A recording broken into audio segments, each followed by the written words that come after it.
Nick, it's lovely to meet you. Now, while we're talking about your father and things he might have done before Dad's army, I think that explains the reason why we've chosen to do this interview about the production that you've written here on the Rec. Well, it's marvellous to be here. My father was a lifelong supporter of Bath Football Club, which was the name of Bath Rugby in the amateur days. And he was a great supporter. According to his memoir, he was a supporter from the age of 5, as indeed was I from my age of 5. So yeah, it's a long history, and you know, my wife and I are great supporters of the club. I can see that by the cap. Your dad ended up as president, didn't he? He was president after the Second World War. Before that, he was fixture secretary and played a major part in actually putting together a fixture list that ensured that Bath would be a first-class rugby team. So he was played a major part in the development of the club in the old days. Yeah. While we are talking about things your father did before Dad's army, there is a wealth of a career and a life. But before we get into that, this is a production which is all about your dad's life and career. Why now? Why have you written it? I suppose I was tempted to write it by a stage director because I was talking to him about some of the anecdotes, and he said, well, that would make a wonderful show. And so in 2017, it's a long time ago, I started work on it, and it's developed over the years. The first production was in the Isle of Wight in 2024. Then we opened in London to full houses in 2025. And it's more than appropriate to be here in Bath, his hometown, where he was born and bred, and where I was born, because my poor dear mother was put on a train when she was 8.5 months pregnant to ensure that I was born in Bath. The bumps did it. Yes. Yeah, it is very much a case of bringing your father home, isn't it? Very much so, yes. Born in Walcott? That's right, yes, yeah. Pera Place, yes. Or Pera Place, I don't actually know how to pronounce it. Yeah. And while we're talking about career, he graduated from Bristol University, I understand, and was setting out to be a teacher? Yes, I think graduated is possibly an overstatement. He studied at the Department of Education. I don't think it was a degree course in those days. And he started off as a sports teacher. There was no way in the world he could have taught anything else because he did no work at school whatsoever. And so was slightly surprised when his parents suggested he should be a teacher. But when they said, you're going to be a sports teacher, he said, fine. And he must have done very well as a sports teacher in East Twerton, and he was awarded a special place at the University of Bristol, which is where he started acting. And that's where the bug got him, the acting bug? Yes, because he didn't come from a theatrical family at all, although his father was interested in theatre. His father was a Londoner who came down to Bath after a family problem, which is a good story in itself, but I won't try and tell it now. You'll have to go and see the show. Yes. Yeah, he was a theatre goer, but my grandparents, on my grandmother's side, were teetotal, non-conformist, and they thought that the theatre was the work of the devil. And so there was absolutely no encouragement. In fact, completely the opposite to become an actor or have anything to do with this dreadful world of drink and loose women. But and my father's story about how he became an actor is a little odd because he said, I found myself a member of the Bristol University Dramatic Society, as if it sort of happened to him by mistake. He said when fortunately there was a dearth of male talent, and so he played all the great parts, Macbeth and Hamlet and Romeo. And he was seen by the Theatre Royal Bristol, the Bristol Old Vic, I think it was, and they cast him. They brought him into their company, and he was paid £1 a week when cast, but only when cast, and he had to perform under a pseudonym because in those days students weren't allowed to have an alternative occupation. You know, so yeah, so it was a strange business, but obviously the theatre just hooked him when he must have been 17 or 18, perhaps. The war became quite an interruption in his life, didn't it? The First World War. It did, yes. He really did see action. He was there on the Somme. Very much so. He tried to volunteer in 1914 and was rejected because he had a toe that hadn't set properly. He'd been injured playing rugby. But he volunteered again in 1915 and was accepted into the Somerset Light Infantry. He was wounded on 3 separate occasions. His final set of wounds, and there were 3 further wounds, was the Battle of the Somme, where he got a bayonet in the groin. He was beaten over the head with a rifle butt, and his left hand was either bayoneted or shot, and the story is unclear. So yeah, he was invalided out of the army in 1917, and then he had the rare distinction of joining up the British Expeditionary Force in 1939, and was evacuated from Boulogne, which again was a horrific experience apparently. And so had the rare distinction of being invalided out of the British Army on 2 separate occasions. He then joined the local defence volunteers, which was to become the Home Guard. That's quite ironic, isn't it? Bearing in mind what was to come in years to come. Absolutely, yeah. Now, the period in between those 2 wars was very much a period of being involved in the theatre. I mean, most famously, I suppose, for writing The Ghost Train, 2 movies, the second one starring Arthur Askey, which people of our generation will remember, maybe those who were born slightly afterwards, after us, won't. But that has a local story as well, doesn't it? Well, yes. I mean,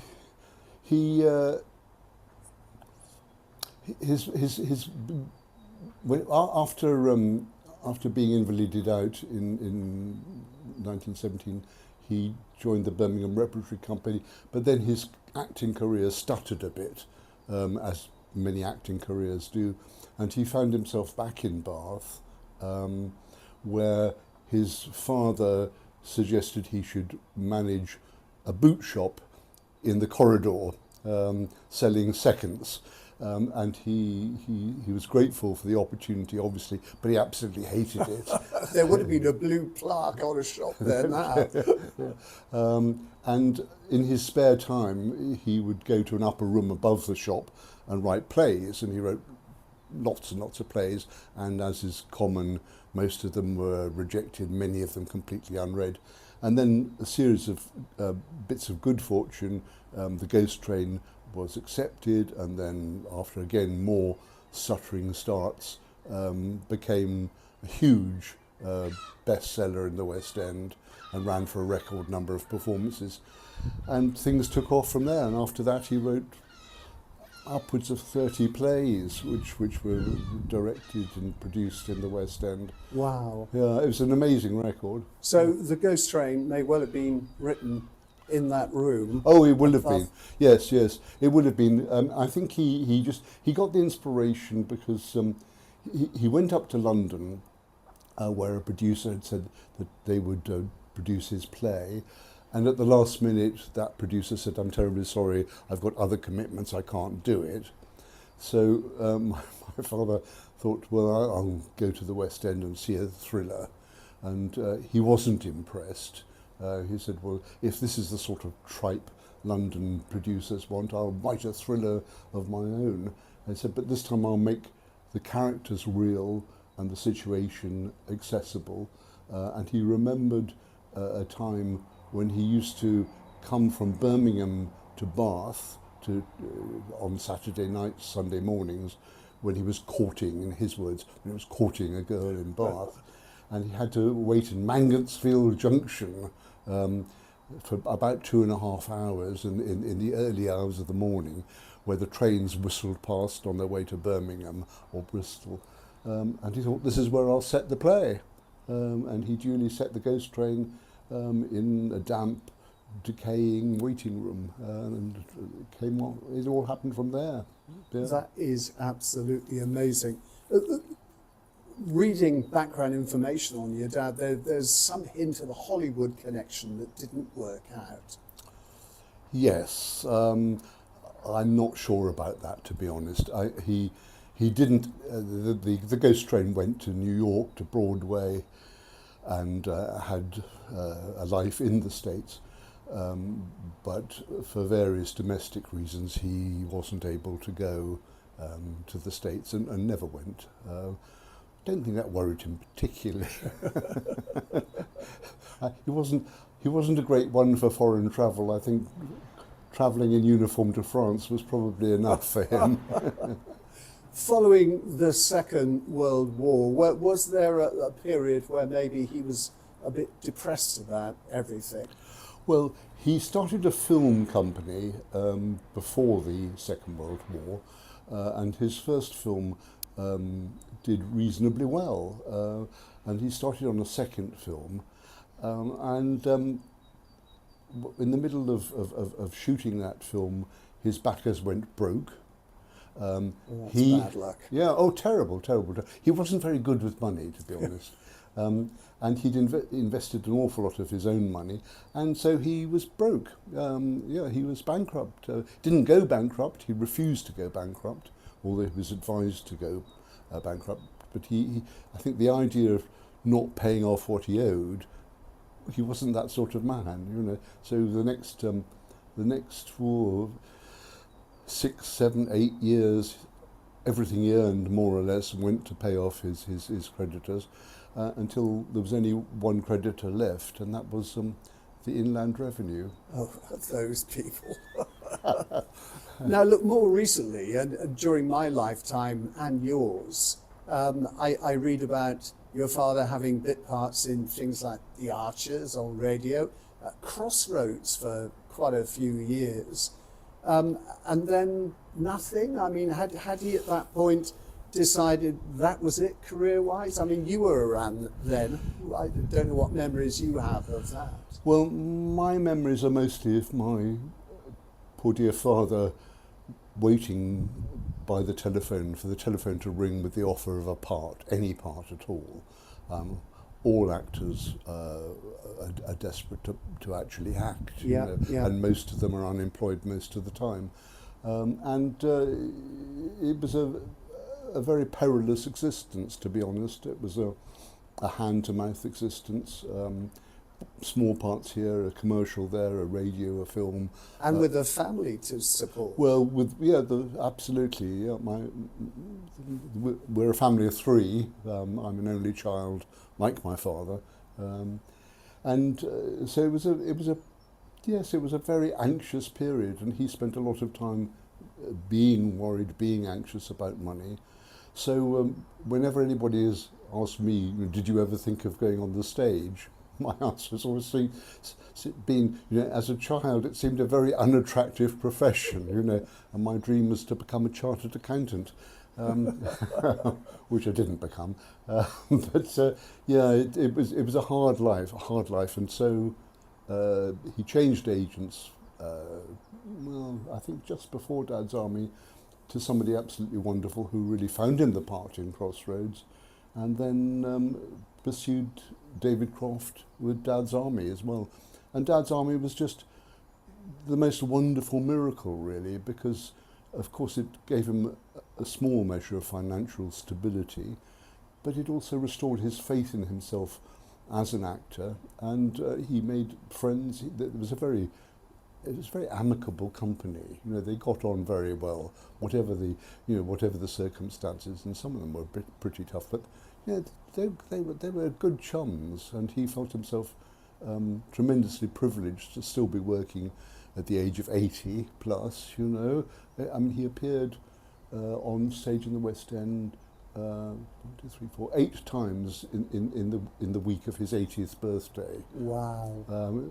I doubt very much if I could do that now.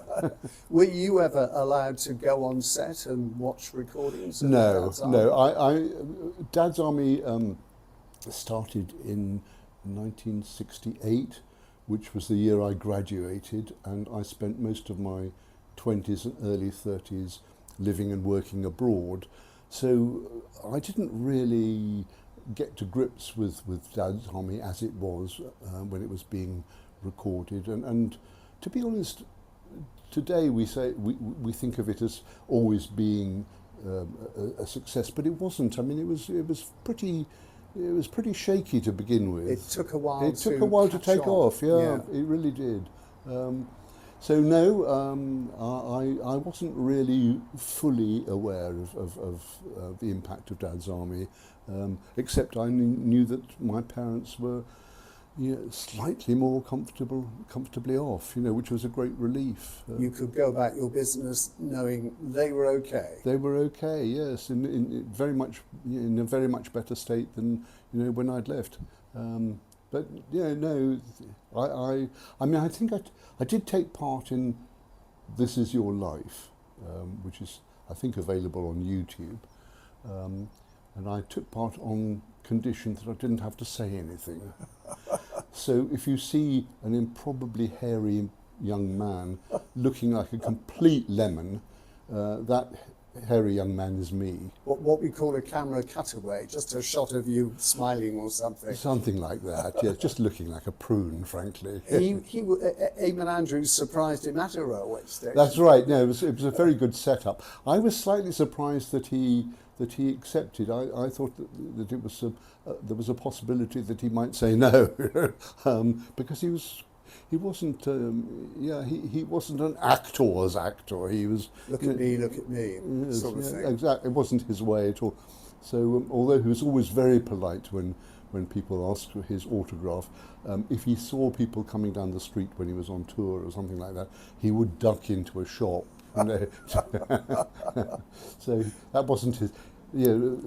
So many actors are so good with the public. And my dear father, he was very good when he had to be, but it wasn't something he invited. Nick, it's wonderful that a production like this comes to Bath, comes to the Mission, and I will use the poster and give all the information about it. But can you just explain to me how it's going to be presented? Is it a one-man show or is it a group of actors? It's yes. Mansell David, who's a wonderful actor, plays my father, and he plays him brilliantly, and it's a huge, huge part. And he's supported by 4 other actors who play between 40 and 50 parts between them. People who came into your father's life. Yes, I mean, it's difficult to pin down exactly who they are and how they are what they are, but it's partly dream, it's partly imagination, it's partly reality, it's a mix. So I think you just have to come and see it. I think it works really very well because the supporting cast are wonderful, and it's been brilliantly directed by Graham Pountney, who's brought an awful lot and brought the script to life in a phenomenal way. It sounds wonderful. One final question for you in putting together something for the stage. Why maybe decide to do that rather than write a straightforward biography of your father? Well, I did write a book which was published in 2009. Sorry. Called Godfrey's Ghost, which really wasn't a biography. It was part biography, part memoir, and it was really written for my son, and the subtitle is the title that I would have preferred, which is From Father to Son, showing the different generations and the influence of one on the other. And there's a lot about my father's life in that, and indeed something about my life. And my aim was to try to show my son, indeed my children generally, that the bumbling old bachelor who lived in Cherry Tree Cottage wasn't their grandfather. That was a part he played, and I wanted them to understand a lot more about who he was. And so that's why I wrote it, years and years ago now. Nick, that's brilliant. Excuse me. Your father lived to a good age, but he didn't actually die in Bath. But the great thing is, you did bring him home, didn't you? That's a lovely way to put it. And gosh, yeah, that's right. No, he didn't die. He died in Denville Hall, which is the care home for old theatricals. And he wasn't there very long. He was there a few months only. That's where he died at the age of 88. And years later, my mother went there as well, and she died at the age of 89. So we're grateful to Denville Hall for looking after both my parents. And his ashes are buried with his parents. With your his parents, grandparents. yeah. My mother's and my father's ashes are buried in the Abbey Cemetery. Yeah. That's lovely. Well, look, I wish you great success with this production. Lots and lots of bums on seats, because it's a wonderful story to be told, and a great honour to meet you too. Oh, well, that's so kind of you. It's very nice to speak to you. Thanks very much indeed. Thank you, Nick.